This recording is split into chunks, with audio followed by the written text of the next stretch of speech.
Halos lahat ng mahirap, pinangarap maging mayaman. Pero naisip mo rin ba kung bakit may mga tao pa rin na kahit magsumikap ay nananatili pa rin mahirap? Dahil kailangan talaga ng mahirap sa lipunan. Isipin mo kung lahat ng tao ay mayaman na, sa tingin mo ba may mga construction worker pa na magtitis sa initan para lang kumita? Kung mayaman na silang lahat, sino pang gagawa ng bahay?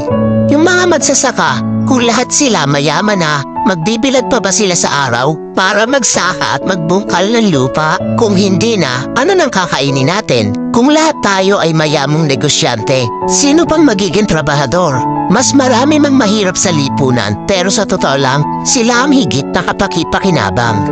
Bakit? Mas marami silang alam na trabaho na pinakikinabangan ng mayayaman. Tulad ng isang kumpanya, hindi iyon magiging maunlad kung walang mga empleyado.